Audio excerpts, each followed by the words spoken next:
शांति। आज 24 मार्च 2026 के बाबा के मधुर महावाक्य सुनेंगे। बाबा बोले, मीठे बच्चे, तुम्हें गृहस्थ व्यवहार में रहते कमल फूल समान पवित्र बनना है। एक बाप की मत पर चलना है। कोई भी डिसर्विस नहीं करनी है। प्रश्न, किन बच्चों को माया जोर से अपना पंजा मारती है? बड़ी मंजिल कौन सी है? उत्तर, जो बच्चे देह अभिमान में रहते हैं उन्हें माया जोर से पंजा मार देती है, फिर नाम रूप में फंस पड़ते हैं। देह अभिमान आया और थप्पड़ लगा, इससे पद भ्रष्ट हो जाता है। देह अभिमान तोड़ना यही बड़ी मंजिल है।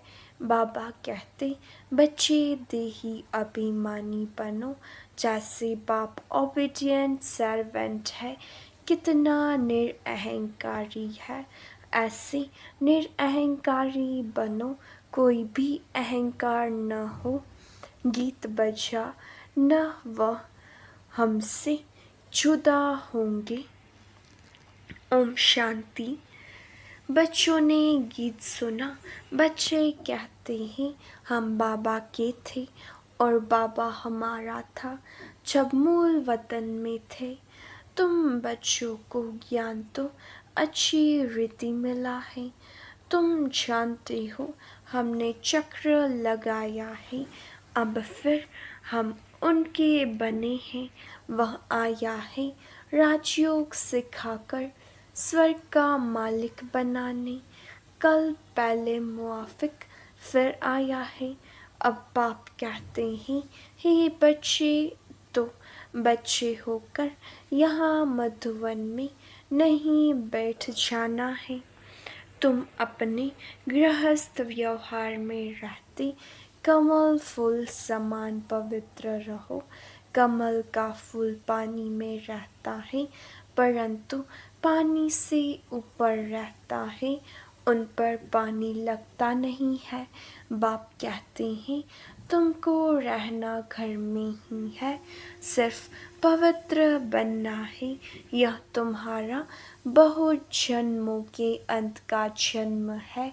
जो भी मनुष्य मात्र है उन सबको पावन बनाने मैं आया हूँ। पतित पावन सर्व का सद्गति दाता एक ही है, उनके सिवाय पावन कोई बना नहीं सकता। तुम जानते हो आधा कल्प से हम सीढ़ी उतरते आए हैं। 84 जन्म तुमको जरूर पूरे करने हैं और 84 का चक्र पूरा कर जब फिर जर्जरी भूत अवस्था को पाते हैं तब मुझे आना पड़ता है। बीच में और कोई पतित से पावन बना नहीं सकता। कोई भी न बाप को न रचना को जानते हैं। ड्रामा अनुसार सबको कलयुग में पतित तमो प्रधान बनना ही है। बाप आकर सबको पावन बनाए शांति धाम ले जाते हैं और तुम बाप से सुखधाम का वर्षा पाते हो। सतयुग में कोई दुख होता नहीं है। अभी तुम जीते जी बाप के बने हो। बाप कहते हैं, तुमको गृहस्थ व्यवहार में रहना है। बाबा कभी किसको कह नहीं सकते कि तुम घर बार छोड़ो, नहीं। गृहस्थ व्यवहार में रहते सिर्फ अंतिम जन्म पवित्र बनना है। बाबा ने कभी कहा है क्या कि तुम घर बार छोड़ो? नहीं, तुमने ईश्वरीय सेवा अर्थ आपे ही छोड़ा है। कई बच्चे हैं घर गृहस्थ में रहते भी ईश्वरीय सर्विस करते हैं, छुड़ाया नहीं जाता है। बाबा किसको भी छुड़ाते नहीं है। तुम तो आप ही सर्विस पर निकले हो। बाबा ने किसको छुड़ाया नहीं है।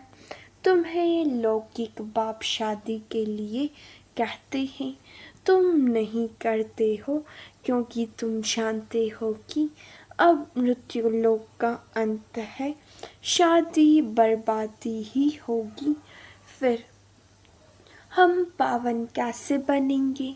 हम क्यों न भारत को स्वर्ग बनाने की सेवा में लग जाएं। बच्चे चाहते हैं कि राम राज्य हो, पुकारते हैं ना, हे पतित पावन सीताराम, हे राम आकर भारत को स्वर्ग बनाओ। कहते भी हैं परंतु समझते कुछ नहीं है। सन्यासी लोग कहते हैं इस समय का सुख काग विष्टा के समान है। बरोबर है भी ऐसी, यहाँ सुख तो है ही नहीं। कहते रहते हैं परंतु किसकी बुद्धि में नहीं है। बाप कोई दुख के लिए यह सृष्टि थोड़े ही रचते हैं।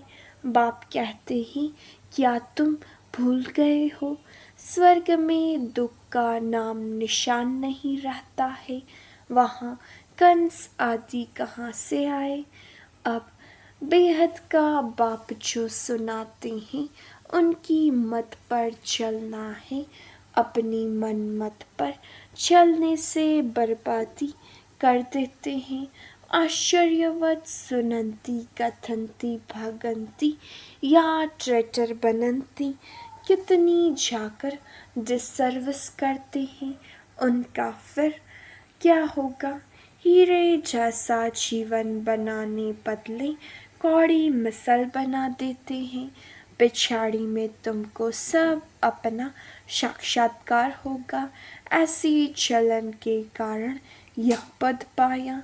यहाँ तो तुमको कोई भी पाप नहीं करना है क्योंकि तुम पुण्य आत्मा बनते हो। पाप का फिर 100 गुना दंड हो जाएगा। फल स्वर्ग में तो आएंगे परंतु बिल्कुल ही कम पद। यहाँ तुम राजयोग सीखने आए हो फिर प्रजा बन जाते हैं। मर्तबे में तो बहुत फर्क है ना, यह भी समझाया है। यज्ञ में कुछ देते हैं फिर वापस ले जाते हैं तो चंडाल का जन्म मिलता है। कई बच्चे फिर चलन भी ऐसी चलते हैं जो पद कम हो जाता है। बाबा समझाते हैं ऐसे कर्म नहीं करो जो राजा रानी के बदले प्रजा में भी कम पद मिले। यज्ञ में स्वाहा होकर भागंती होते तो क्या जाकर बनेंगे। यह भी बाप समझाते हैं। बच्चे कोई भी विकर्म नहीं करो नहीं तो 100 गुना सजाएं मिलेंगी। फिर क्यों नुकसान करना चाहिए। यहाँ रहने वालों से भी जो घर गृहस्थ में रहते हैं, सर्विस में रहते हैं, वे बहुत ऊंच पद पाते हैं। ऐसे बहुत गरीब है 8 आना रुपया भेज देते हैं और जो फल यहाँ 1000 भी देवें तो भी गरीब का ऊंच पद हो जाता है क्योंकि वह कोई पाप कर्म नहीं करते हैं। पाप करने से 100 गुना बन जाएगा। तुमको पुण्य आत्मा बन सबको सुख देना है। दुख दिया तो फिर ट्रिब्यूनल बैठती है। साक्षात्कार होता है कि तुमने यह किया, अब खाओ सजा। पद भी भ्रष्ट हो जाएगा। सुनते भी रहते हैं फिर भी कई बच्चे उल्टी चलन चलते रहते हैं। बाप कहते हैं हमेशा शिरखंड होकर रहो। अगर लून पानी होकर रहते हैं तो बहुत डिसर्विस करते हैं। कोई के नाम रूप में फंस पड़ते हैं तो यह भी बहुत पाप हो जाता है। माया जैसे एक चूहा है, फूंक भी देती, काटती भी रहती, खून भी निकल आता, पता भी नहीं पड़ता। माया भी ब्लड निकाल देती है, ऐसे कर्म करवा देती जो पता भी नहीं पड़ता। 5 विकार एकदम सिर मुड़ लेते हैं। बाबा सावधानी तो देंगे ना, ऐसा न हो जो फिर ट्रिब्यूनल के सामने कहें कि हमको सावधान थोड़ी ही किया। तुम जानते हो ईश्वर पढ़ाते हैं, खुद कितना निरअहंकारी है। कहते हैं हम ओबीडिएंट सर्वेंट हैं। कोई कोई बच्चों में कितना अहंकार रहता है, बाबा का बनकर फिर ऐसे ऐसे कर्म करते हैं जो बात मत पूछो। इससे तो जो बाहर गृहस्थ व्यवहार में रहते हैं वह बहुत ऊंच चले जाते हैं। देह अभिमान आते ही माया जोर से पंजा मार देती है। देह अभिमान तोड़ना बड़ी मंजिल है। देह अभिमान आया और थप्पड़ लगा तो देह अभिमान में आना ही क्यों चाहिए जो पद भ्रष्ट हो जाए। ऐसा न हो वहाँ जाकर झाड़ू लगाना पड़े। अब अगर बाबा से कोई पूछे तो बाबा बता सकते हैं, खुद भी समझ सकते हैं कि मैं कितनी सेवा करता हूँ, हमसे कितनों को सुख दिया है, हमने कितनों को सुख दिया है। बाबा मम्मा सबको सुख देते हैं, कितना खुश होते हैं। बाबा बॉम्बे में कितनी ज्ञान की डांस करते थे, चात्रक बहुत थे ना।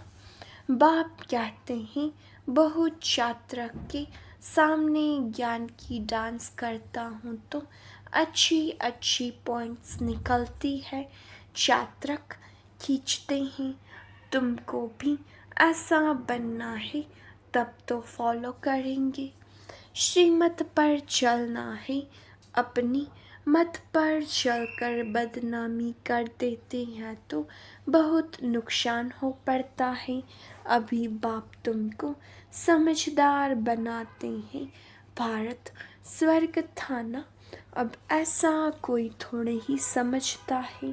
भारत जैसा पावन कोई देश नहीं। कहते हैं लेकिन समझते नहीं है कि हम भारतवासी स्वर्गवासी थे, वहाँ अथाह सुख था।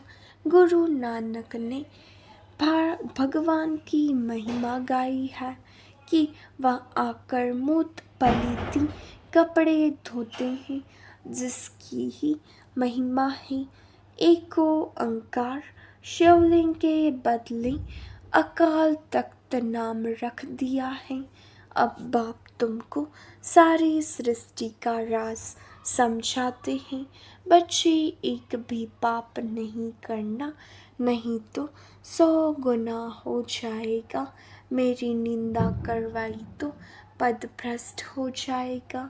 बहुत संभाल करनी है, अपना जीवन हीरे जैसा बनाओ, नहीं तो बहुत पछताएंगे।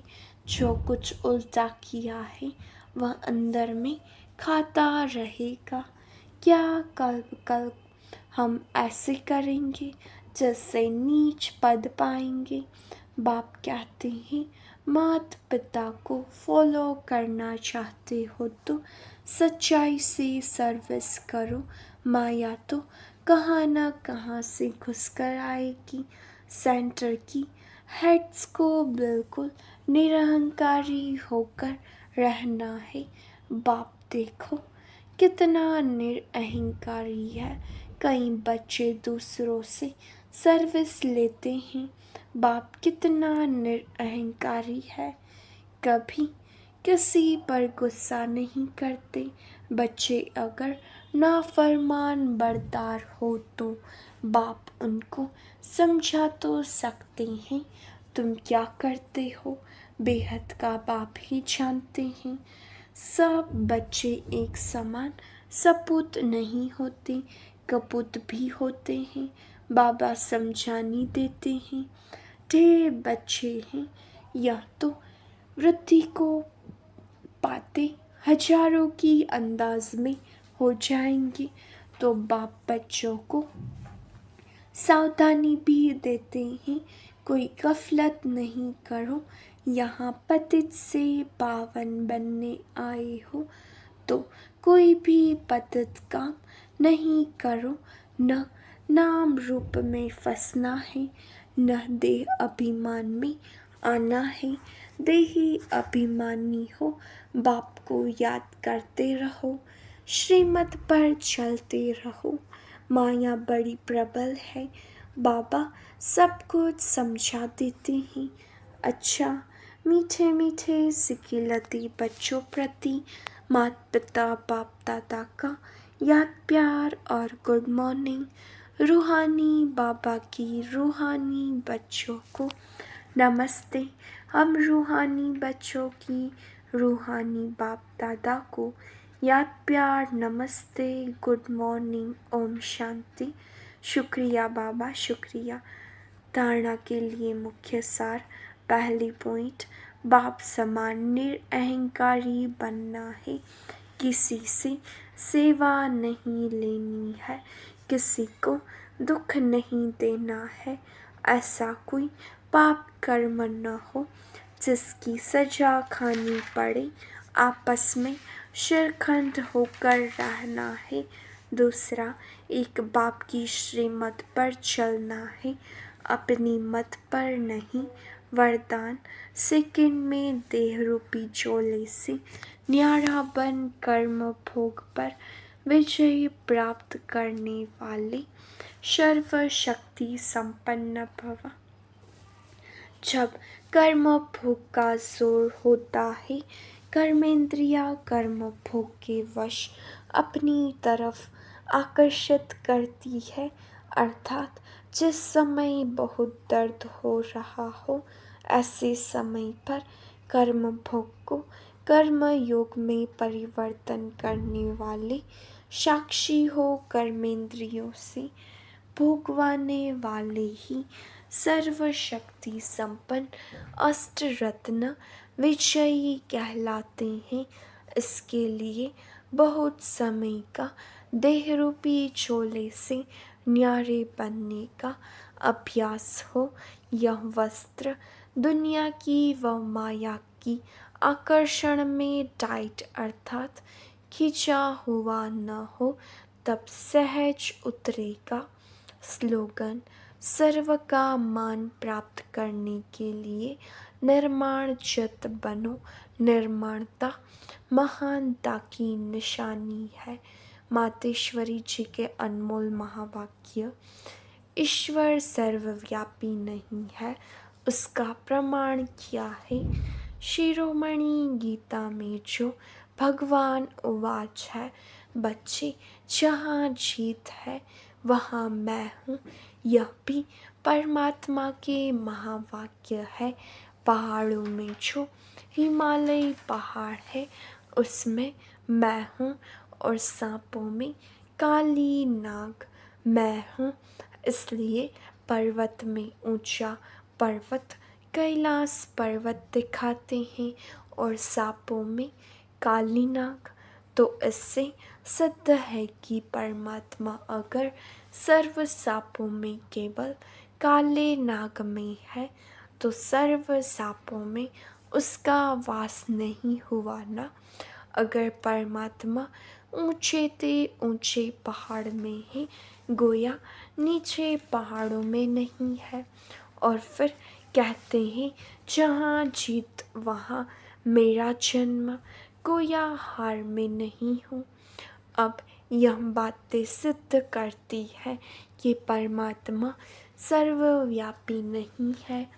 एक तरफ ऐसे भी कहते हैं और दूसरी तरफ ऐसे भी कहते हैं कि परमात्मा अनेक रूप में आते हैं।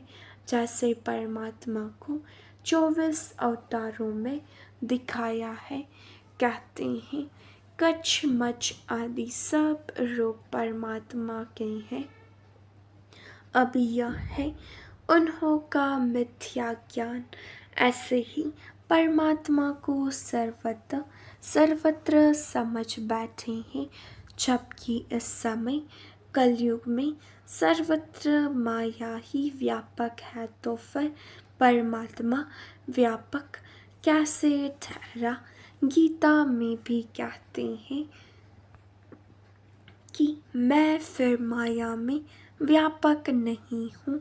इससे सिद्ध है कि परमात्मा सर्वत्र नहीं है।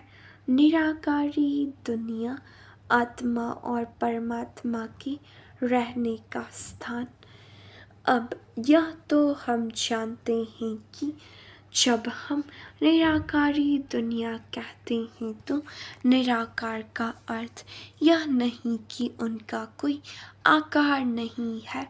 जैसे हम निराकारी दुनिया कहते हैं तो इसका मतलब है जरूर कोई दुनिया है, परंतु उसका स्थूल सृष्टि मुआफिक आकार नहीं है। ऐसे परमात्मा निराकार है, लेकिन उनका अपना सूक्ष्म रूप अवश्य है। तो हम आत्मा और परमात्मा का धाम निराकारी दुनिया है। तो जब हम दुनिया अक्षर कहते हैं तो इससे सिद्ध है वो दुनिया है और वहाँ रहते हैं, तभी तो दुनिया नाम पड़ा। अब दुनियावी लोग तो समझते हैं परमात्मा का रूप भी अखंड ज्योति तत्व है। वो हुआ परमात्मा के रहने का ठिकाना, जिसको रिटायर्ड होम कहते हैं। तो हम परमात्मा के घर को परमात्मा नहीं कह सकते हैं। अब दूसरी है आकारी दुनिया, जहाँ ब्रह्मा विष्णु शंकर देवताएं आकारी रूप में रहते हैं। और यह है साकारी दुनिया, जिनके दो भाग है। एक है निर्विकारी स्वर्ग की दुनिया, जहाँ आधा कल्प सर्वदा सुख है, पवित्रता और शांति है। दूसरी है विकारी कलयुगी दुख और अशांति की दुनिया। अब वो दो दुनियाएं क्यों कहते हैं? क्योंकि यह जो मनुष्य कहते हैं स्वर्ग और नरक दोनों परमात्मा की रची हुई दुनिया है। इस पर परमात्मा के महावाक्य है, हे बच्चे, मैंने कोई दुख की दुनिया नहीं रची। जो मैंने दुनिया रची है वो सुख की रची है। अब यह जो दुख और अशांति की दुनिया है वो मनुष्य आत्माएं अपने आप को और मुझ परमात्मा को भूलने के कारण यह हिसाब किताब भोग रहे हैं। बाकी ऐसे नहीं। जिस समय सुख और पुण्य की दुनिया है वहाँ कोई सृष्टि नहीं चलती। हाँ, अवश्य जब हम कहते हैं कि वहाँ देवताओं का निवास स्थान था तो वहाँ सब प्रवृत्ति चलती थी, परंतु इतना जरूर था वहाँ विकारी पैदाइश नहीं थी, जिस कारण इतना कर्म बंधन नहीं था। उस दुनिया को कर्म बंधन रहित स्वर्ग की दुनिया कहते हैं। तो एक है निराकारी दुनिया, दूसरी है आकारी दुनिया, तीसरी है साकारी दुनिया। अच्छा, ओम शांति।